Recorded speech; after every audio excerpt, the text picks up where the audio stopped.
పెద్ద ప్లాట్‌ఫామ్ నుంచి బయటకొచ్చినప్పుడు ఏంటంటే, మనం అనుకుంటాం అనమాట. అంటే ఈ కైండ్ ఆఫ్ క్యారెక్టర్స్ వస్తే చేద్దామని గాని, ఇలాంటివి వస్తే ఇది చేద్దామని గాని. సో, మీ ఎక్స్‌పెక్టేషన్స్ ఎంతవరకు మీట్ అయినాయి బయటకొచ్చిన తర్వాత? అంటే మీ ప్రయత్నాల్లో లోపం ఉండకపోవచ్చు. బట్ కాకపోతే ఏంటంటే, ఎక్స్‌పెక్టేషన్స్ అనేవి ఎంతవరకు మీట్ అయినాయి అనుకోవచ్చు? నాది 100% మీట్ అయిందనే చెప్తాను. బికాజ్ ఇంతకు ముందు నాకు యాక్టింగ్ చేయాలి అని ఉండింది. అండ్ యాజ్ సూన్ యాజ్ నాది బిగ్ బాస్ నుంచి సీజన్ నుంచి బయటకు వచ్చిన వెంటనే కూడా నాకు ఎక్స్పోజ్డ్ ఆఫర్ వచ్చింది. I was very happy playing that character. Because నా ఇమాజినేషన్లో నేను అలాంటి క్యారెక్టర్స్కి సూట్ అవుతాను అనే ఫీలింగ్ ఉండింది. అండ్ నా ఫ్యాన్స్, నా వెల్ విషర్స్ అందరూ కూడా నీకు అలాంటి క్యారెక్టర్ సూట్ అవుతాయి అని చెప్పడం జరిగింది. సో నాకు అట్లాంటి క్యారెక్టర్స్ రావడం 100% సక్సీడ్ అయ్యానని మీరు అనుకుంటున్నారు. బట్ సమ్వేర్ నాకు నేను ఎప్పుడు ఎక్స్పెక్టేషన్స్ పెట్టుకోలేదు. అంటే బిగ్ బాస్ 4కి వెళ్ళేటప్పుడు కూడా నాకు అంత ఆఫర్స్ వస్తే అది వస్తే అని తెలియదు. దట్స్ అ ప్లాట్ఫామ్ వేర్ వెళ్తే గుర్తింపు వస్తుందని తెలుసు, కానీ ఆ గుర్తింపు వల్ల ఇన్ని ఆఫర్లు వస్తాయని నాకు అనుకోలేదు.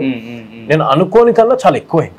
నేను ఆడియన్స్ ఎక్స్పెక్ట్ చేయలేదు, నేను అక్కడ దాకా వెళ్తానని ఎక్స్పెక్ట్ చేయలేదు, ఇంత ప్రేమ వస్తుందని ఎక్స్పెక్ట్ చేయలేదు, నేను బయటకు వచ్చిన తర్వాత బ్యాక్ టు బ్యాక్ ప్రాజెక్టులు చేస్తానని ఎక్స్పెక్ట్ చేయలేదు. సో నేను ఎక్స్పెక్టేషన్స్ ఏది పెట్టుకోలేదు, అది అయ్యింది అంతే. నేను ఎక్స్పెక్టేషన్స్ ఇది నాకు కావాలి అని చెప్పి పెట్టుకోలేదు.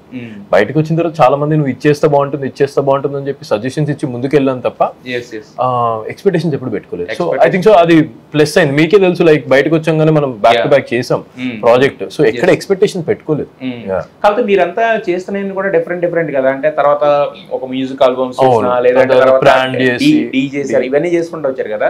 సో అంటే దాన్ని ఎలా పికప్ చేసుకున్నారంటే, ఇప్పుడు ఇలా ప్లానింగా లేదంటే వచ్చింది మీ వేలో వచ్చింది చేసుకుంటూ వెళ్ళిపోవడం పైకి? See that was a planning ఉండే. బయటకు వచ్చిన తర్వాత ఇలా ప్రాజెక్ట్స్ వచ్చినప్పుడు చూస్ చేసుకోవడం మన ఇష్టం ఉండే.